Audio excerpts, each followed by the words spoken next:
Question 8. If you didn't use the Sulpher produced tracks on the album, why are Rob and Monti still credited as musicians on several songs?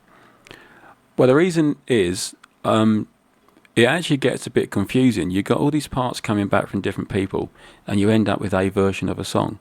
You then do a bit more work on that song with someone else, and you add a load more parts to it, and you take out a lot of the original parts. But you actually get a bit...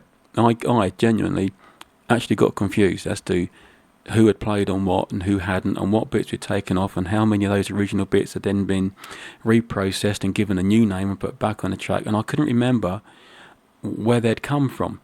And it actually became a real problem towards the end. So I thought the best thing to do is simply to just, any song that Rob and Monti worked on, give them a credit in case some of their parts are still on it.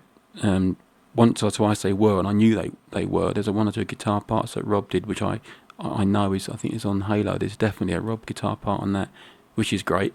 And it just felt to me the right thing to do, to acknowledge that they were heavily involved in the making of the song. Even if they didn't quite end up in the final thing, there's a good chance they might have done in some sort of distorted other kind of way. So I just thought that would make sense to give a credit where I thought it was likely or possible that some of the parts they did were still there.